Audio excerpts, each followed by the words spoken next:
Ձեզ պետք է հարցնեմ սրբազանների ձերբակալությունից, ինչպես եք դրանց վերաբերվում եւ գրոհը իշխանությունների դեպի եկեղեցի, դեպի քահանաների ձերբակալություն, կալանավորում, ինչպես եք սրան որպես հայ մարդ վերաբերվում։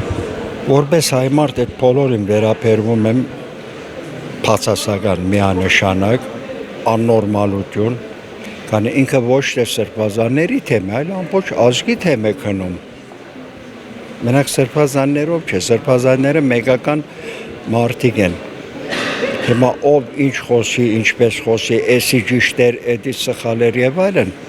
իսկ կառավարության սխալները, ով 240 է տերորիստ են անվանում։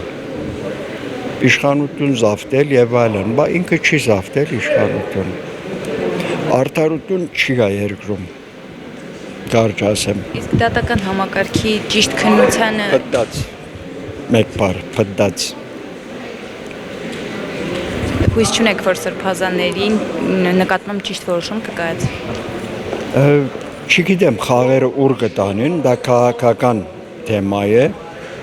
մինչև իրենք այս իրավիճակի մեջ են, այս իշխանության մեջ են, լավ բան չեմ սպասում։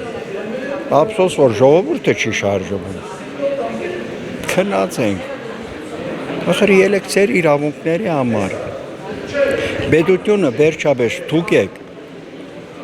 Իշխանությունը պետություն չէ, պետությունը քաղաքացին է, պետությունը ժողովուրդն է։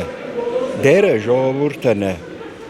Այսինքն քաղաքացիների լռությունն է, որ այս գործողությունները անդադար աճում են ավելի։ Միանշանակ, անպայման իրեն պետք է հասնի։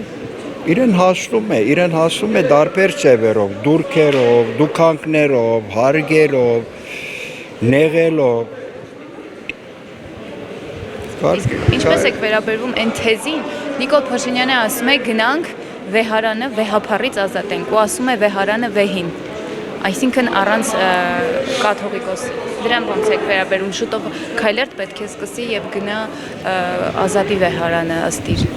Ես դա համարում եմ պետական տերորիզմ։ Ինչպես որ ինքը ամեն մեկ խոսողին անվանում է